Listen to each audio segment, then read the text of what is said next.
Hi friends, welcome back to Bhavani మోక్షిల్ vlogs.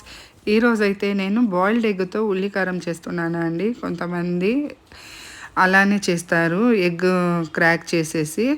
నేనైతే ఈరోజు boil చేసుకొని చేస్తున్నాను. టేస్ట్ అయితే చాలా బాగుంటుంది. ఎగ్లో ఎన్ని వెరైటీస్ చేసినా కానీ టేస్ట్ మాత్రం సూపర్గా ఉంటుంది కదండి. ఎగ్ లవర్స్కి ఇది ఒక రెసిపీ అని చెప్పగలను. సో మీరు కూడా ఒకసారి ఇలా ట్రై చేయండి. వేడి వేడి రైస్లోకి చాలా బాగుంటుంది. అండ్ ఇంకా చపాతీ, దోశ ఇలాంటి దాంట్లోకి కూడా బాగుంటుంది టేస్ట్. ఇంకా నేనైతే గ్రైండ్ చేసిన మసాలా పేస్ట్ అయితే ఇందులోకి వేసుకొని బాగా ఆయిల్లో ఇలా వేగించుకోవాలి. ఇంకా బెంగళూరులో అయితే మాకు వర్షం స్టార్ట్ అయిపోయింది. ఈ వర్షానికి వేడి వేడి రైస్ అండ్ ఎగ్ రెసిపీ అయితే చాలా బాగుంటుంది. అండ్ ఈ రెసిపీ మీకు కూడా చాలా నచ్చింది అనుకుంటున్నాను. ఇంకా వీడియో నచ్చితే please like, share and subscribe చేయండి. Thank you for watching.